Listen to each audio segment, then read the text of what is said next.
to Two Giant Goofballs, a New York Giants podcast. Are you a goofball that loves Giants football? If so, sit back and relax as we talk about the team that both excites and frustrates us so much. And now, here are your goofball hosts, Drew and Rob. Welcome, fellow goofballs, to Two Giant Goofballs, the New York Giants podcast. I am Drew, soon to hopefully be joined by Rob, who's stuck in traffic. Fun traffic. This is something I don't miss about Jersey. I'll put it that way, living in Florida now. But unfortunately, we've definitely gained traffic over the years here, as well as a result of people like myself moving down here. So, but we got a lot of news to go over with you guys today. A lot of quarterback news specifically. That's the big topic here, obviously, this offseason, until we finally get a damn quarterback. The most important position of football, and let's be very frank in saying that we don't have a damn one here, basically, that's worth anything. So we got the Matt Stafford rumors that have been going around like crazy during this combine, which is weird. Usually the rookies, the pending rookies, I should say, are what people are talking about during the combine. But instead, it's Matt Stafford taking over the news room there during that. We're also talking about veteran quarterback trades overall in history and whether or not they've worked out. And, of course, it's got to go besides just quarterbacks here. So we looked at the Giants looking at some corners. We also got news on Abdul Carter, who's one of the possible picks for the Giants there, depending on what they do if they don't go quarterback there. But we also have rumors about who the Giants would go if they do go quarterback, as people suspect. And a player actually reached out to the Giants today that's interested in potentially coming to the team as a bridge quarterback, and it's not who you may think. So let's get right into it here. So first off, we got to start off with the news going on with Matt Stafford, who, like I said, has been taking over this combine with all the talk and all the rumors going on there. So it looks like Matt Stafford has not just been talking to the Giants, he's been talking to the Raiders. And it's to be expected. Let's be honest here. If you're interested in looking for a new scenery and your team is point blank said, go talk to whoever you want. You're not going to talk to just one team. And I think Giants fans, we've kind of gotten used to our franchise being one that people would want to play for. You know, it's had a good reputation in the league for quite a while. We got the 4 Super Bowl wins. You know, things have kind of been going down on the downswing there for the Giants there. So, not crazy to think that a player wouldn't want to come here necessarily. And there's a report coming out Thursday from the Las Vegas Review-Journal indicated that the Raiders and Stafford's camp have found common ground on what a potential new contract could look like. So that's a big step in this. We've said this before. Like Stafford, whoever he goes, is going to get paid again. He's going to get a brand new contract. And that's a scary thing to give a contract out to a 37-year-old quarterback. One that you have no clue how much longer he's got to play in this league. But someone's going to have to do it if they want to get Stafford. So, as the article says, it's now about coming to terms with the Rams on a trade package. So it seems the Rams have leapfrogged the Giants there in the Matt Stafford sweepstakes there. But beyond that, there's rumors that the Giants may not even want to go ahead and be looking at the Matt Stafford situation any longer because he might not want to come here. Vic Tafur of The Athletic said one reason the Raiders are pushing for Stafford is they're lukewarm on Sam Darnold, the other top free agents, and top of the draft class. And he also said Stafford and his wife may prefer Las Vegas over New York. Now, the key word of that is may. That's the key part there. We have no clue if he would or wouldn't. But when you're saying it that way, you're kind of insinuating that. And it all depends on where he wants to play. I mean, look, he's played for Detroit. He's played for LA. So he's played in bigger cities. So it's not like you can say, oh, he just doesn't want to play in a big city. There's something about Vegas, though, guys. It's something about living in Vegas. It's a fun place to be. And, you know, you got to wonder. New York's a lot for some people. It's a lot of pressure. It's a lot of media coverage. And some people just may, frankly, not want to play there. That happens. You know, we've talked about it before. There's plenty of players who've come to New York and can't handle the media and pressure that comes with it. People that have succeeded in other places before. Maybe that's a concern of Matt Stafford and his wife. You know, it's a very good possibility. I would think they'd want to come to New York because this is, again, the twilight of his career. This is a place where he can come to and he can be an even bigger name than he is now. I know he is a guy who has, done amazing things in his career, including winning a Super Bowl. But let's be very frank, Matt Stafford is not in the category of guys like Joe Burrow, Patrick Mahomes. If you want to go to the previous generation he played with, he's not Peyton Manning. He's not Tom Brady. He's not Drew Brees. He can do something here to go ahead and elevate himself. And his wife, obviously, she has the podcast she does. They do commercials together and all. Obviously, they want to be at least somewhat in the spotlight. Well, no better place than New York to put yourself in the spotlight, guys. And you can't say, even though the contract part seems to be something they figured out, that it's going to be a done deal. Because first off, there's always language in the contract that get figured out. But beyond that, the Rams are said to be looking for the 6th overall pick from the Raiders. And the Raiders are said to be hesitant to give up that. Yeah, I'd be hesitant too. We talked about the show plenty of times. I would never give up a top 10 pick for a 37-year-old player. Not going to happen. Not unless there's some weird scenario where you have a top 10 pick and you think you're a quarterback away. The Giants are not in that boat. The Raiders are not in that boat. It's almost like the Raiders are going to ask for the moon, and whoever gives them the moon first is who's going to get Stafford. And you got to think that somebody's going to give that moon up, because that's what happens. There's not a lot of quarterbacks. There's not a lot of people that do what he does for a living consistently. So someone's going to pay that ransom. I just hope it's not the Giants. Honestly, if the Rams are hell-bent on, I want the number 1 pick in the draft, the round 1 pick in the draft, for me to give up our quarterback, then I hope he goes somewhere else. I don't want the Giants to get him, if that's what it takes. Now, if you tell me I can get him for a 3rd round pick, hell's yeah. Tell me a 2nd, I'm kind of 50-50. But a 1st round pick, no way in hell. Not doing it. Not for a player that point blank, by the time this team is built up in a year or two, is probably retiring. And I know there's chances he plays. I mean, hell, Aaron Rodgers is 41. He's still looking to play. We just had Tom Brady retire a couple of years ago. He was, 44 when he retired? That's not normal. We saw it a couple of years ago with Eli. Time hits when time hits. At one point, quarterbacks fall off cliffs. And I know that cliff can vary from player to player, but typically it's going to be in their very late 30s. We're now at 38, 39. He's 37, guys. It's not a good bet for us to go ahead and do anything big trade-wise to go ahead and get him. So, we'll see what happens, but, the Raiders might be that desperate because they're not going to get a quarterback. Not in the draft. Not unless they trade up. So I think that they kind of understand it in Vegas. They got to have to trade no matter what to get a quarterback. The Giants should be able to stay put and get one in the draft. Or potentially give up just something small to move up just slightly to 1 or 2 and get a quarterback. So we'll see what happens there. But if I got to pick one, getting one of these rookies or getting a 37-year-old quarterback, no matter how good he is, I'm picking the rookies. We are building for the future, folks. We are not building for the current. I know Joe Shane and Brian Dable are desperate to hold on to their jobs. I know they've been put under the gun. They've been told point blank if they don't improve, that they'll be gone next year. That's their problem. I can't have people making decisions for the team that I'm rooting for based on the health of their job.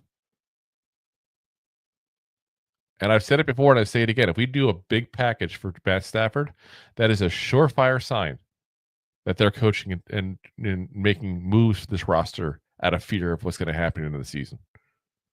And that is no way to work. That is absolutely no way to work at all. So, but let's go over the fact of, do veteran quarterback deals even work? And I'll go ahead and tell you guys point blank. This was an article I saw on Big Blue View. I never want to go ahead and take anybody's credit for when you see things. Big Blue View asked the question in the article, do trades for elite veteran quarterbacks work out? It's an article by Anthony Del Genio. Now, I saw the article. I did not read it verbatim because of the fact that, quite frankly, I didn't want that to change my opinion, perhaps. Because, like I said, guys, we don't mind giving people spotlights that do, good ideas as far as content with the Giants, but I never want to be the guy to just flat out steal stuff. So here's the trades they examined. And it was interesting because I'm going through the list and copying, the list over what they talked about. And they did go over the biggest ones, basically, the biggest trades for some of the biggest name quarterbacks in the last 30 years or so. And it's not something you see all the time. Let's be frank. It doesn't happen all the time. But you look at these trades and definitely some mixed results. And as of recent, some not so good results. You had a couple of years ago, Aaron Rodgers, obviously, getting traded from the Packers to the Jets. I think it's safe to say that did not work out for the Jets. They didn't go to the playoffs either year. Aaron Rodgers didn't even play that first year with them because of the injury he suffered in the very first drive as a Jet. And last year, obviously, was just a total cluster for them. Russell Wilson, Seahawks to the Broncos. We know what happened there. Played really bad the first year. The offense was absolutely inept. Second year, he played better. But they literally sat him to avoid him getting potentially injured, having to pay him any kind of injury guarantee money. That's how bad they wanted to get rid of Russell Wilson after 1 year, guys. So they literally sat him down and paid him to do nothing. Now it sounds like a dream job, getting paid millions of dollars, nothing. But that's an embarrassment for both the quarterback and the franchise. Matt Ryan was traded from the Falcons to the Colts. We know what happened that time. He played 1 year. Didn't do very well. The team never looked right. He got injured. He was old. He was done. The Falcons knew it was the right time to move on. Matt Ryan just didn't. So that didn't work out for them. Deshaun Watson. Perhaps the most one-sided of these trades. Deshaun Watson gets a fully guaranteed contract. Texans get a bevy of packages here of draft picks there from the Browns. And Deshaun Watson has never looked right as a Brown. Never has. Now they're stuck with him. They're paying him tons of money year in, year out for him to be, quite frankly, a below-average quarterback. Then you got the trade that probably worked out the best for both people. Matt Stafford to the Rams, Jared Goff to the Lions. The Lions have rebuilt themselves into one of the best teams in the NFL right now. The Rams won a ring their very first year with Matt Stafford at quarterback. I don't think either team is upset with the way this is going down. It's one of the very few trades we can say, you know what, this worked for both teams. Really did. Brett Favre, going a little more blast in the past here. Brett Favre traded from the Packers to the Jets. Of course, played just one season with the Jets. Had the issue with the team masseuse and some text message that may not have been appropriate to send. And what I mean may not, I see definitely wasn't appropriate to send. That didn't work out, obviously. Then you go to the Vikings and he lights it up that first year with Minnesota. Warren Moon traded because he was 38 years old. Very similar to the Stafford situation. They thought he was done. They thought they'd get something for him. Thought they'd rebuild. He goes to the Vikings. Has back-to-back Pro Bowl years. Plays, I think, 3 seasons with the Vikings overall. Now, that worked out for the Vikings. That's for damn sure. They went from a team that needed a good quarterback to a team that had a Pro Bowl quarterback for a few years. And it kind of set them up for the success that team would have with not just Warren Moon, but Randall Cunningham, Dante Culpepper, and a nice little run. They went having one of the best offenses in football there for a nice stretch. And one of the biggest trades, because it involves one of the biggest names in NFL history, Joe Montana. So Joe Montana obviously had the injury issue. Steve Young started doing well. They decided to move on, traded him over to the Chiefs. And Joe Montana played 2 seasons with the Chiefs and ended up, above average team, the Chiefs, but never a Super Bowl contender kind of team with them. So, mixed results there overall. So, I mean, if you look at the tally there, you got bad trade, bad trade, bad trade, bad trade, good trade, bad trade, good trade, okay-ish trade. But if we would say good trade, that's 8 trades we're talking about, and 5 of them did not work out, guys. That means we need to look at these things, because if the Giants are talking about potentially going ahead and trading for a quarterback and giving up draft picks to go ahead and get a Matt Stafford, for example. Well, that's what the Colts probably thought they were getting too. That same kind of quarterback situation. That's probably what the Broncos thought they were getting too, a veteran, savvy quarterback. Hasn't worked out for them. History has shown us that this is probably not the best move to make. Is it definitely going to, not work out? No, definitely not. But you can't sit there and say that it's a good likeliness it will work out either. And that's the problem. It's a gamble. And it's not like going black or red and getting a 50-50 shot there.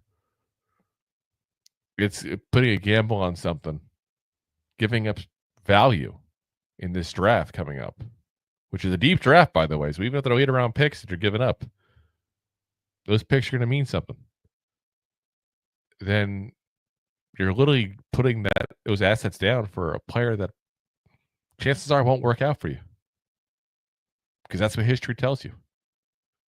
And again, those who do not learn from history are doomed to repeat it. There's a reason that phrase is said and a reason that phrase is heard often. It's because it's the truth. It's because it makes sense, because you can look at things and see, is this going to work? How has this situation played out before? And this situation is telling you it probably wouldn't pan out. So if the rumors are true of Matt Stafford and him working out a deal with the Raiders, and the Raiders now having to go back to the Rams to figure out compensation, let it be. I'm telling you, that is a Raider-style move. Go get the veteran quarterback. We're better than that. At least we were. Let's prove we can be again. And skip Matt Stafford. Because, again, 37-year-old quarterbacks that you're giving up draft capital when you're trying to rebuild a team, it's a bad move. Especially, like I said, when history shows us that typically doesn't work out. So, all righty, guys. We're going to go ahead and pay the bills real quick here and then come on back. I do see that Rob is trying to get ready here, so he might be coming on here for us in a moment here as well. So you get both the goofballs here, but let's go pay the bills in the meantime there. Enjoying the show? Looking for more goofball action? Consider a membership at buymeacoffee.com/2giantgoofballs. Memberships start at just $5 and give you additional goofball access. One-time support payments also available starting at just $3. Buymeacoffee.com/2giantgoofballs. Right. And of course, if you want to support the show, you can also do so by sending a super chat on YouTube, sending stars on Facebook, or also the freeway. Hitting the like, hit the subscribe, hit the share button there. Let a friend know about the show, because point blank, without people doing that, the show wouldn't go as far as it goes, because we suck at marketing, guys. We say it every episode because it's the truth. We are not good at marketing. We need your help. So appreciate you guys in advance for helping us out there and for watching or listening to the show there. All right. Let's get off some quarterback news onto the rest of the roster here, because there's plenty of needs on this team, guys. It's not just at quarterback. And one of the biggest needs on this team is corner. It's not just quarterbacks, it's cornerbacks we need as well. It's all the backs. And the Giants are already looking at corners, is what I'm hearing. And that's coming today from Pat Leonard of the New York Daily News. He said the Giants are poking around on the free agent CB market, including on Vikings Byron Murphy Jr. per source. They need a quarterback so badly it's easy to forget their huge CB need. Travis Hunter's two-way ability plus Murphy could help with an overhaul. I like the idea of getting Byron Murphy. I've said that for a while. Now, is Byron Murphy an elite corner? No. It's not mislead you guys in any way, shape, or form. Byron Murphy is not an elite corner. But what he is he's an above average corner that won't embarrass himself, that can also play inside outside. And he could be the guy that you go, you know what? I wish I had someone better, but this is my best shot. Here, you stay on number one. Regardless of where number one is, you move with him. Because we've seen that Deonte Banks can't do that. Am I willing to give it up and say he'll never, ever be that? No. I still don't think he ever will. It's my opinion. Rob and I have said that from the get-go. We thought he was overdrafted. We thought he was a second-round talent. And second-round talents are not elite corners typically. You know, that's not what you're looking at in the second round. Second round, you're looking at a good above-average starter. Deonte Banks, that's probably ceiling. So we have the chance here to go get somebody else to be on the other side of him that is better than him. And if Banks takes the job, that's fine. You want that. As the Giants, you drafted him. You traded up to get this kid. You want him to take the number one job. Byron Murphy is a guy that can go ahead and sit there and be your number one if you need be. But he's also, not that elite where you can't sit there and say, okay, we're your number two because Banks is outplaying you. That's fine. Or maybe you switch it up based on who you're playing week to week. That'd be a great problem to have. But as it stands now, Byron Murphy would be a guy that you could put, again, on number one receiver, whoever that is, week to week, and just shadow him. And that'd be such a huge improvement over what we had last year. Huge improvement, guys. I mean, again, Banks was bad. Adoree Jackson was basically sitting on his couch with just a couple weeks to go before the season started. Nobody wanted him. Nobody. And it's not difficult to see why. He's not the same player he was. But the Giants came back begging for him to come back because of the fact they needed somebody. Option A through, Y fell apart. And they had no other choice but to go to option C. And I do see Rob, by the way. Is that Rob? There he is. There he is. It's me, Rob. Just 26 minutes late today. It's okay. Traffic happens. Oh, yeah. Nonstop. I was in Williamsburg, Manhattan, Toms River. I was in Neptune. We'll forgive you this time. Jackson. I was all over today. This time. Now you do the rest of the show. Wait a minute. It's me, Rob. On for the rest of the show. Drew, what did we cover? Matt Stafford, yeah. The Raiders. Oh, I got to move around now. Yeah. I'm getting dizzy moving around. No, so we're just talking as you came in on the the news that the Giants looking at corners. Byron Murphy in specific, who we said is good enough where he can be a number one in a pinch, but not so good that you couldn't have Banks potentially beat him out and be upset about it. So that's what we need. I do think that Pat Leonard talking about Travis Hunter is a little crazy. I don't think we're going to get Travis Hunter in this draft, guys. I don't think so. I think there's not a doubt in my mind that we're going to go ahead and get a quarterback. Come hell or high water. I'd be less surprised if the Giants traded up for a quarterback. Traded up for the quarterback. Than I would be if they drafted Travis Hunter. That would be more surprising to me. That's how hell-bent sure I am that they're going to get a quarterback in this draft. Yeah. They know they need to. They know it's the only way they can come out of this year with anything but a stellar record and say, well, we tried. We got a quarterback now. He's developing. Look what's happening. I can see potential. Yeah. They're not. Listen, you can say what you want about Shane or Dable. And there's plenty to say. Let's be very frank about it. There's a lot of things that come to mind. Hot-headed temper for Dable. Thinks he's the smartest guy in the room, even if he's not for Shane. I mean, there's plenty of things you can say. But he's a simple guy. But they're not morons. They're not morons. Let's be very frank about that. And it doesn't take a genius to figure out that if you get a quarterback and he shows any promise whatsoever, you can say, look, this is what I've got you. I got you growth. I got you a spot where give me another year or two developing this kid and we're going to be a solid team. Yeah. 100%. Like, Shane's been in he's got promoted a lot and moved around. Dable's been in the league a long time as well, and he's also got fired a lot. So that man I'm saying if he's smart, he kind of could, read the writing on the wall. Like, if we don't do this, we out. Mm-hmm. So Yeah. And I'm still shocked he's not out yet. But that's either both of them. But it is what it is. Like I said, at this point there, I think they know they got to get a corner. They need a legit corner in this league. I'm not saying elite corner because I don't think you're going to really get elite players on free agency. That's not very typical. You get above average players in free agency. yeah, But above average is a big exactly. improvement From what we went to last year at corner, that's a huge upgrade. And Byron Murphy Jr. is exactly the kind of guy I would take. I would take that guy in a heartbeat on this team and be very happy about it. So as long as we don't overpay, but let's be honest, it's free agency. We're going to overpay. That's what We're the Giants. Nobody wants to play for us. We're going to overpay. 100%. It's weird. I know. Just being a Debbie Downer now. That's where I'm at. So, all right. Next up, got to talk about another injury for Abdul Carter. One of the top prospects in this draft, guys, and he's at the combine, and it's discovered that the Penn State edge rusher has a stress reaction in his left foot. Now, keep in mind, I said stress reaction. That was not a verbal typo.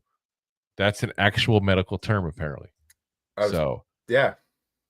Did we go to WebMD to figure out what's going on? Is he going to die? Is it cancer? Apparently, according to that, that's what it is. No, so what it is they say it's a microscopic injury to the bone caused by repetitive stress and overuse.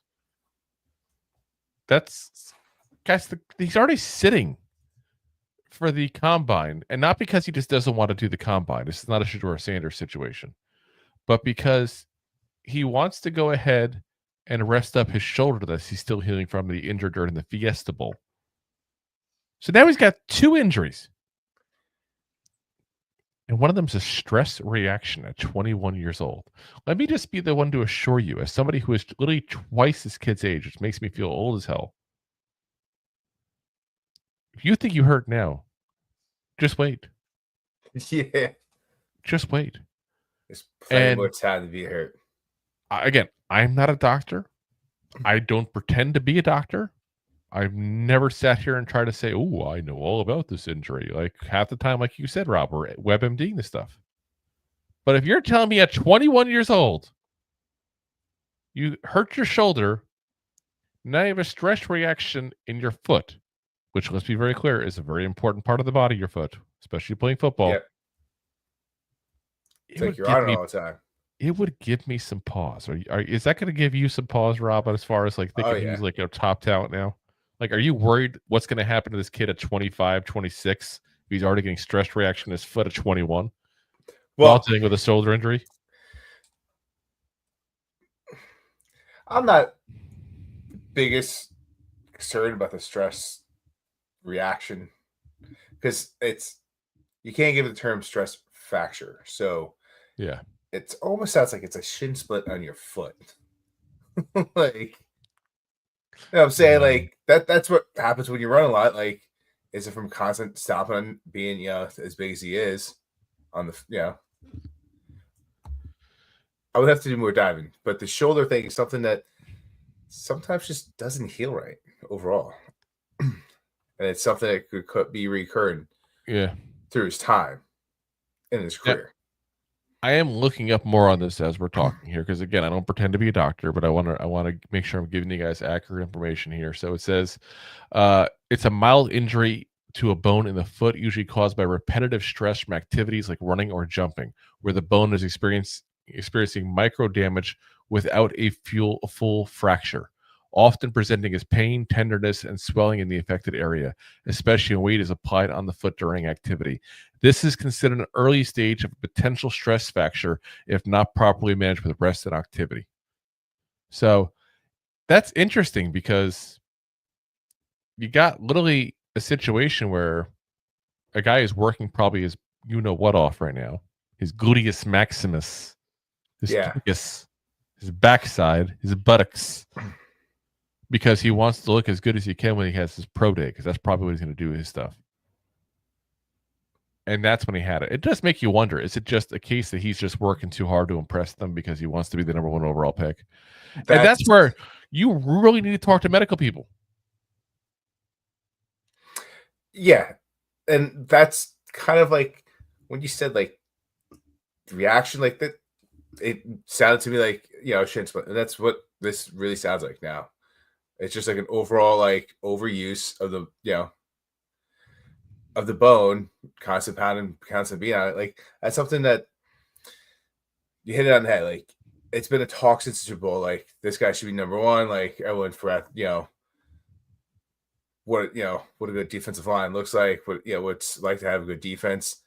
You stop the quarterback. Like you know, it's like people forgot that saying defense wins rings. And now people are like, not a strong quarterback class. Maybe we do a duel first. Like, and he's like, all right, I want to make that money. And then we put the work in, which if anything, like that doesn't bother me. Like, no, him putting the work in doesn't bother me either. Yeah. Yeah. So like, listen, we get it. Your talent, we saw your talent. You just got to make sure you're in shape. You can play the game. It's like, we don't need to overwork. And with proper training, maybe he's doing more than what his trainers. I don't know the full details. So like, he probably has his own. He probably has his athletic coaches. He probably has his own personal trainer, and he might be the person that puts the extra work in and on his own goes and runs another 3 to 5 miles after and hits the weight room. He already did that all day long. Yeah. And that's my concern is without knowing a lot of the details, it's hard to have too much of an opinion. So I don't want to say we're giving up on him as a top talent, but it definitely gives you reason for pause.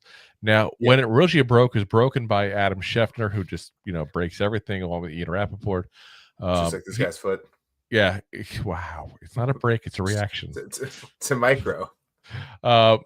He said there are mixed opinions on whether he needs short. This was again Drew Rosenhaus's agent talking to Adam Shetner. He says there are mixed opinions on whether he needs surgery, and we will figure that out in the near future. Either way, worst case scenario, we don't expect this to impact where he's drafted. After visiting with teams this week, I believe he's going to be the number 1 overall pick.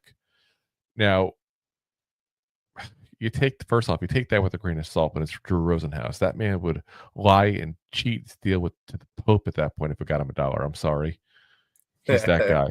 Like when you think of like, and I actually say this with respect is this crazy part because that's his job is to get his people as much money as possible. He does his job probably better than every other agent out there, but his job is to basically be a sleazebag and get him as much money as possible. He's like the used car salesman basically of agents. He is. I mean, let's be honest. He is. I mean, like, how much hype and press did he cause when Tyreek Hill had the issue with the cops, for example, this season? Did you hear anything afterwards? No. Yeah. Because he got involved and he changed the narrative to help his client. Now, don't get me wrong. I don't know all the details, and the cops did not look like they were doing right in that scenario. But Drew Rosenhaus made sure that they controlled that narrative. They were doing press conferences, everything, all kinds of stuff, video releases before anything even had a chance to come out from the police department. And that's how you handle that situation. Drew Rosenhaus did good by his client. Regardless of the scenario, regardless of the outcome, because like I said, that kind of situation just disappeared for some reason. Makes you wonder if some money in a NDA crossed hands, but but that's what happens. He does things for his clients. Remember, he was T.O.'s agent. Was there like videotape him doing push-ups in his driveway and all, like back in the day? Like, that's just the kind of guy he is. So listen, he's doing right. He's just sitting there saying it's fine, everything will be fine. That's what he's supposed to say. Now, the good news is it has since been figured out that he does not need surgery. But I still question if it's going to hurt his draft stock. I still wonder if it can affect his rookie season even. Foot injuries are nothing to mess with, guys. Listen, Giants fans, we're going to find out that with the certain Liz Frank injury to Andrew Thomas here. Like, we're going to see that. Foot injuries are nothing to mess with. You're on your foot every single time you're on that football field. You're putting pressure on that foot every single time you're on the football field. Every step. Every step you take, every move you make. They'll be watching you. Exactly. Now, Titans GM Mike Borgonzi did talk about him on Tuesday at the combine. He said Abdul's a very good player. I don't want to go into many evaluations of the players, but like I said, there's certainly some players at the top there that fit that description of generational talent. So that's basically his nice way of saying he's a generational talent in my eyes. There's other people as well, but he is a generational talent. So, yeah, like I said, he very well could go number one, but like I said, that would worry me. That would make me a little afraid to go ahead and get a guy with 2 injuries right now. But you just never know. You never do know. All right. Could be nothing, but that is something to be worried about. Let's get back to some quarterback talk. Who doesn't love a good quarterback talk? And quarterback, get your quarterback here. More quarterback talk. Insiders are convinced that the Giants want Shedeur Sanders. And this falls in the category of no duh. Like, thanks for the update, Big Ben. Yeah, like we've been talking about this forever. And it's nice that people are continuing to say, because, it seems like it's more and more coming to fruition. But this is from ESPN's Jordan Raanan. He said multiple league insiders are convinced that the Giants had their sights on Sanders, but that would not necessarily keep the team from targeting a more experienced option at the position. The Giants had Super Bowl winning Kurt Warner as their starter when they drafted Eli Manning with the number 1 pick. I don't think there's a Kurt Warner out there, though. Am I wrong? Like, Kurt Warner's just a special human being. Like, it's not just the story of his, what happened with him, which, by the way, I actually finally saw the movie about him. It actually wasn't a bad movie. It wasn't great, but it wasn't bad. With the, I think, what's the guy who did Shazam? Oh, the actor? Yes. He played Kurt Warner, and the girl from True Blood was his wife, Anna Paquin or whatever her name is, one of those Rogue and X-Men. Oh, yeah, I don't know her names. Yeah, I think that was her name. I don't know. Anyway, like I said, good movie. Not great, but good. Anyway, there's not a Kurt Warner out there. Kurt Warner was a special person as far as just personality-wise. Part of what his story did to him was make him into just a different person because he persevered. He fought. That's what probably allowed him also to come back in Arizona and have that second resurgence in his career as well. There's not a guy like that. I mean, Kurt Warner, I don't think gets enough credit for what he did for Eli. Because not only did Kurt Warner help him and teach him how to be a good quarterback in this league, Kurt Warner also stepped aside when a lot of players have been flipping out about it. There's a very difficult, formula to getting a good quarterback like that to start your season that would be okay with sitting. And it's usually not the guys like that. Kurt Warner just literally had nowhere else to go because he got cut by the Rams because he had one bad season with them. And the Rams thought he was done. And let's be honest, if I remember correctly, week 1, was it the year before that done year? The Giants actually are the ones that destroyed the Rams.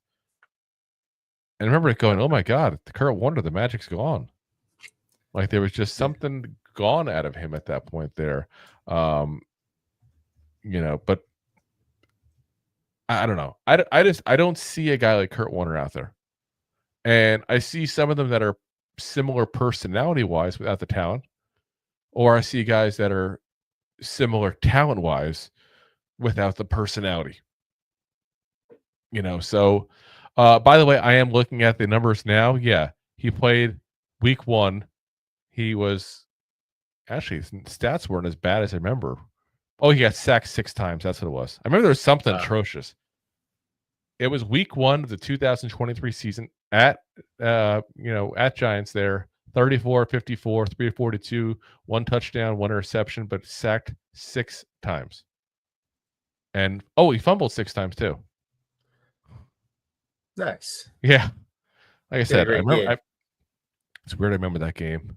Hasn't been a lot of good Giants memories, I guess, in the last 20 years. I'm having just besides the 2 Super Bowls, I'm holding on to every other one I got, I guess. But like I said, I don't know. I something tells me we're gonna get Sanders, but I think we're gonna get somebody who's a lower tier quarterback to go with him. A Marcus Mariota kind of guy.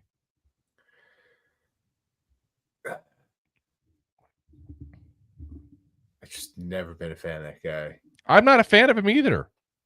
But we're going to talk about somebody in a minute, but I'll bring him up now. Aaron Rodgers, for example. You're bringing Aaron Rodgers. Do you think Aaron Rodgers 6 weeks of the season is going to be okay getting benched because the kid's ready? That man's got too much ego. I mean, when he's on mushroom, he talks about checking ego at the door, but that's what I'm saying though. Like, it takes a special individual to play that role. Kurt Warner was a selfless man and the ultimate professional in that scenario. So, yeah. like I said, that's the only thing that was kind of shocking to me was giving that scenario, because it's like, I get the Giants want one, but there's not going to be another Kurt Warner. There's not. I doubt. So, all righty, one last topic, and then we're going to get to you guys' comments there. So feel free to pop in some more comments there, guys, if you want us to talk about anything else here tonight with you. But we have one last comment. It's the guy we talked about just a moment ago. I was about to say. Aaron Rodgers reached out to the Giants. Somebody does want to be a Giant. They love us. And they really do love us. This is from Mike Florio of Pro Football Talk. He said, it's a surprising twist, to say the least. Currently, the Giants are not objectively good. They could end up being better in 2025 than they were in 2024, and Rodgers could help them get there. Playing for the Giants also could result in Rodgers not having to move.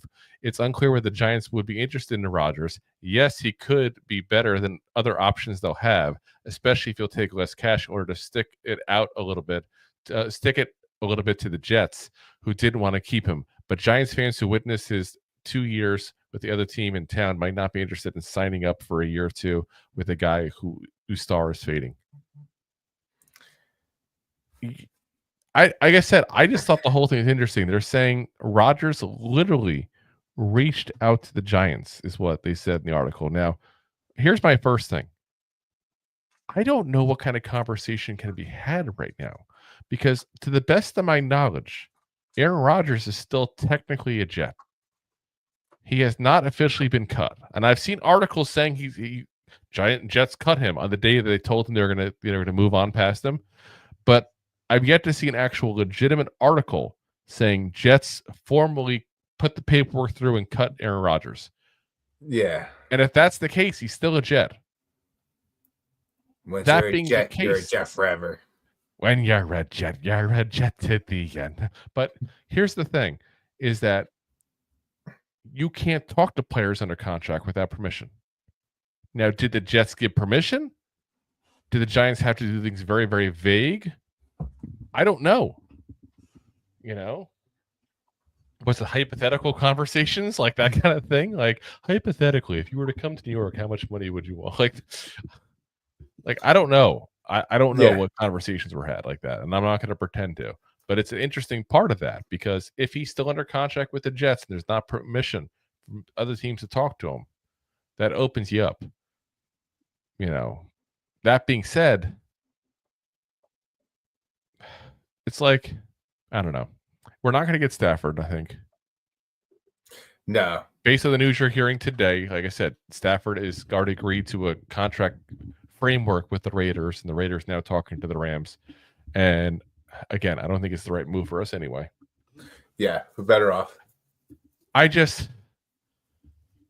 it bad that the hesitation I have in this whole scenario is I'm sitting there saying, what if Rodgers got humbled in this scenario? Is that even in his blood? Is it even in his DNA? Because if you asked me that last year, I would say no. But the team went through a horrendous season. He got cut by the Jets. Okay, the Jets.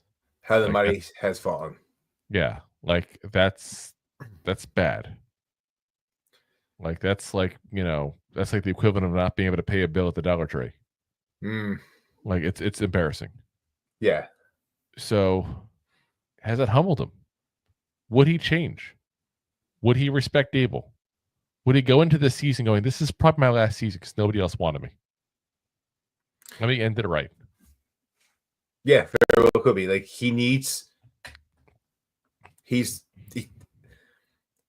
people saw what happened the last 2 years with the Jets. He can't just go off and say, "Yeah, I'm Aaron Rodgers." Be like, "Yeah, you're Aaron Rodgers that played for the Jets and did absolutely nothing." Yeah, When all they needed was Super Bowl, and you were supposed to take him there. because let's be honest, Aaron Rodgers could teach anybody a whole bunch of stuff about being a quarterback. But can he? And that's what I'm saying. Yeah. If you're going to sit there and tell, and this is, and it's funny because I say the same thing with Shador saying that the interviews at the combine and all that he's going on right now, that's the most important part of the process with him, getting an actual feel for who he is, and how he's going to respond to things. I feel like the same can be said about Rodgers. If you can get him in, if he's been humbled by the scenario, and you can get him in a scenario where you tell him point blank, listen, you're the quarterback until the kid's ready. Kid may be ready in week 3. Kid may be ready at the end of the year. Kid may not be ready at all this year. And who knows the side deals? They're like, listen, if you get this kid ready in 6 weeks, it's like we'll match some of your guarantee, or who knows? I don't think they do that part of it there. But back in like a bonus. John Mara's too cheap to give a large Coke out, let alone. I look at the scenario and I say, you know what? If you can get Aaron Rodgers on a team-friendly deal, that's the one scenario that I would be okay with it. If it's a team-friendly deal and Russell Wilson and Justin Fields weren't available and Matt Stafford's not available and you're down to Aaron Rodgers or somebody who's basically a career backup, a Mariota, Jacoby Brissett. And it's I don't want to sign this guy to a multi-year deal. It's like, hey, one and done, or 1 year guaranteed, maybe 2 years. I would say I would give him a 2-year deal with a 1 year guarantee. I would go that route personally, because it allows him to save some face as well. You know, but I don't know. It's like I want to believe Aaron Rodgers would be different because it would solve a lot of the Giants' problems. Let's be very frank about that. It would solve a hell of a lot of the Giants' problems. You get a legit starter you can have come in, because he's still a legit starter in this league. I still think that. It's crazy to say at his age, but keep in mind he didn't play till later on because he sat behind Favre for a few years. That also helps. Yep. And he also sat 42 with the body of a 39-year-old. Yeah. You know, and coming off a big injury, he didn't look bad. 1 more year removed, does he look better? Does he look the same? Yeah. Because he got the drop a little bit in age, but the up a little bit in health. You don't know. But don't tell me Aaron Rodgers' play on the field last year wasn't 10 times better than anything the Giants got. Yes, that's fair to say. So if you think you're going to not have the personality issues, and you have that clear discussion with them up front of this is the expectations. It's almost like handing him an employee handbook. Like, here's the expectations. You will be at the mandatory practices. You will be someone who mentors and understands that this kid's going to follow you around like a puppy dog. You're going to share your knowledge. You're going to teach him how you prep for games. You're going to be aware that eventually he's probably going to take your job this season. And when that happens, you're not going to cause an issue. And if you're okay, can agree to all that stuff, we'll sign you to a 1 year deal or a 2 years, 1 year guaranteed. Yeah. The second you act up, your ass is gone. Yep, and put that in the contract too. Like, listen, we don't want you like coming out there causing any issues or troubles to the tabloids. Like, I really think his image took such a hit this past year.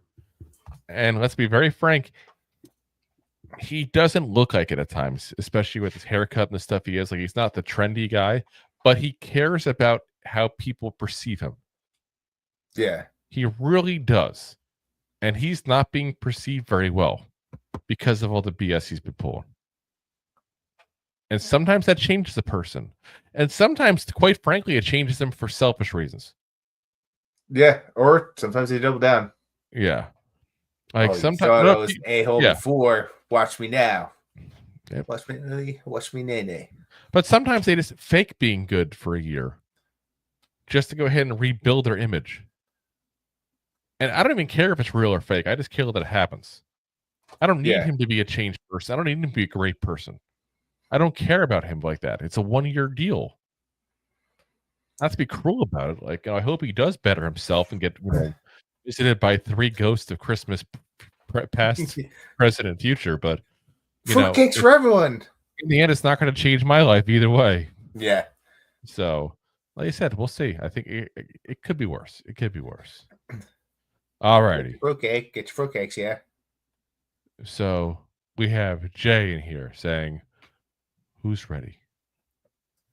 Brian McGowan, Big Blue says, "Let's be honest. Would you rather throw to Neighbors or Jacoby Myers? LOL. Not close. Plus, his wife has a podcast, and what better than New York? LOL." I agree with you on the wife and the podcast thing.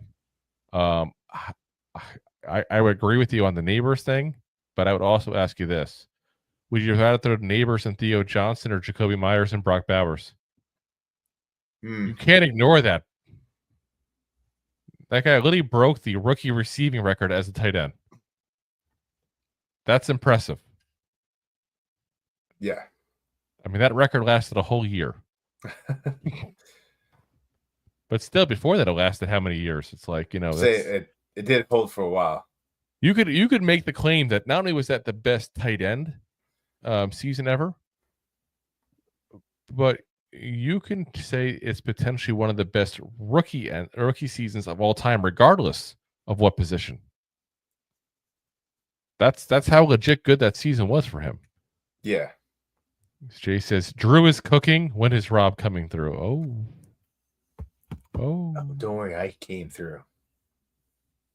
Dun dun dun. That didn't come out nice. Anyway, Andre says, "What's up, guys? I don't know why Giants receive C- in the locker room. Danny Dimes affected everyone, and they don't have time to clean the catfish aquarium. Here we use catfish for bad players." See, I was thinking catfishing like the MTV show, the catfishing at first there. Yes. Which is that show still even going on? I don't know. Let me just spoiler alert. It's not who they think it is. Not at all. That's the whole point of catfishing. It's happened. The funny thing is it did happen. I used to watch that show a lot because I found it entertaining. And it did happen occasionally where it actually worked out that it was the person they thought it was. And one of the couples even got married.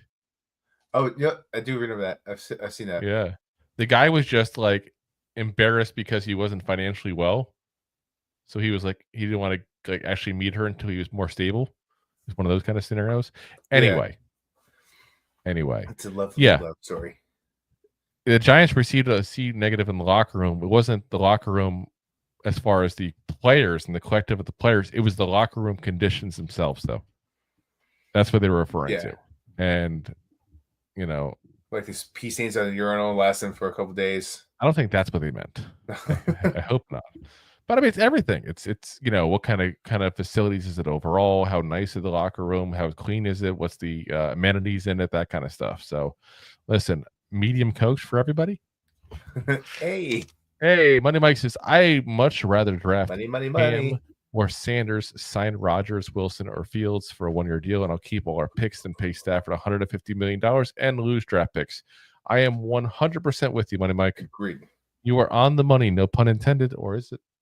I think it was. And Money Mike also says Kurt Warner was the quarterback of the greatest offense of all time. He's a legend.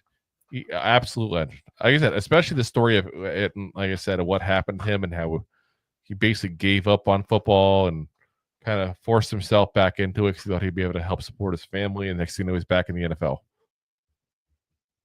Like I said, I don't know how much of that movie was BS in Hollywood. Like, let's be honest, it's not always. But even half of it is true. If even half is true, that's a whole separate scenario. Yeah. But if even half of it is true, what happened in there? Like I said, inspirational story and inspirational guy, that's for sure. I said nothing but love for him. Money Mike says, "I like Rodgers, but only if it's a 1-year deal. Anything that I pass." Like I said, 1-year guarantee is what I'll say. If you're going to give me 2-year deal, only one of them guaranteed, there's no guarantee money past the first year, I'm okay with that. Or it's like a BS thing, like I owe you $2 million next year just to appease them. I'm okay with that too. Yes. That I'm not going to, pinch pennies over that. Andre says, "And I think it's a Scooby-Doo joke. So we took this joke to make fun of all the players who didn't play well. Oh, he throws like a catfish."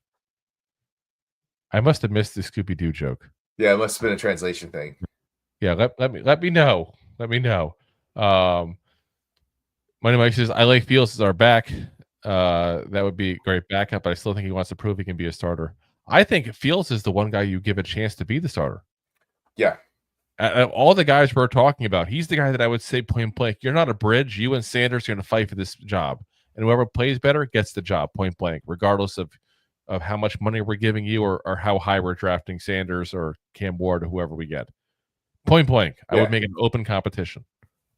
Because if Sanders, hypothetically, if we get him like we think, if Sanders can't beat Fields, that just tells you all you need to know.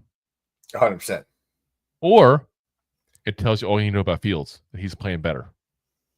Either one of them is a telltale sign that you're good to go. You know what's going on. So, yeah. Money Mike says, who do you think would be the cheapest out of Wilson, Rodgers, and Fields? Fields. Honestly, I think Wilson. I think somebody's going to look at Fields as a guy like, oh, he played better last year. Is he fixed? Maybe he was in Chicago. I think you see Rodgers, and Rodgers is not going to play for nothing. And you see Wilson, who had to pay for $1 million last year because the way it worked out with his contract. But I can't see anybody going, Russell Wilson? That's who I want. Yeah. Like Russell Wilson's got to be the backup plan for so many teams. I don't know if he's the backup plan, but I think he's definitely the backup plan. Well, you're talking about backup player, like, oh crap, I didn't get Matt Stafford. Let me go get Russell Wilson. Oh, I didn't get Justin Fields. Let me go get Russell Wilson. Or it might be another team. Yeah. You think there's any team going out there saying, you know what, we need a quarterback this year. Let's go get Russell Wilson. No, but someone drafting a quarterback to play this year might look at him and just be like, he has experience, and that's what we want, is him to be the bridge, and he probably do for a low cost, like him or Fields. Yeah, except you probably get them dirt cheap. We'll see. When I say dirt cheap, but I'm the Niners, I would do everything to get Stafford. I think the Niners have a lot bigger issues in quarterback at this point, guys. Yeah. Deebo Samuel, I heard, is being offered a trade again. They're talking about trading him like they did last year. Had injuries left and right. McCaffrey's a year older and coming off an injury season. There's a lot of issues with that team. That team was built to win, and it just didn't quite get the job done. Literally broke at every step of the way. Brian says, I got the tight end record, but if Neighbors didn't miss 2 games, he has the all-time rookie reception record. We don't have a dome, so let's take a look here. Let me see the numbers real quick. Malik Neighbors. Stats. He was close to that number, so. Brock Bowers. I'm just curious real quick. I'm trying to remember. I'm trying to make sure I'm not misremembering. Yeah. 3 receptions off. So yes, he would have had it. But I still got to give credit to the fact that he had a guy who's a rookie tight end, a position that, quite frankly, people flop on, talent scouting all the time. And he comes out with hype as the best, tight end. And he just absolutely crushes it, guys. But then you also look beyond that and say he's not a bad blocker either. Yeah. And the things you look at, too, it's like tight ends. The average tight end in the league gets, 500-600 yards, let's say. I mean, if you're like a Kelsey or you get 1,000 yards. Would you? Gronk. Do you look at a lot of tight ends, Rob? All day long. All day long? Where? All day long. All day long. I dream about tight ends. I'm just saying, I think you got to consider that. And also, you got to consider the fact that he also had the same issue as a quarterback. Like I said, I don't know. I just look at it's just, to me, it's an amazing rookie season. It really is. Like I said, I just, for what he did, absolutely amazing. And you got to include that. Like, you're getting literally, potentially, especially now what happened with Kelsey last year, and guys like him, Mark Andrews, and you could potentially sit there and say the best tight end in all of football. Oh, he was. He was the number one. Well, I mean, You're going Depends how you fantasy. wanna I know grade better. it. I know what you're doing. Stop doing fantasy numbers. This is real football. I mean, fantasy numbers tells you the stats.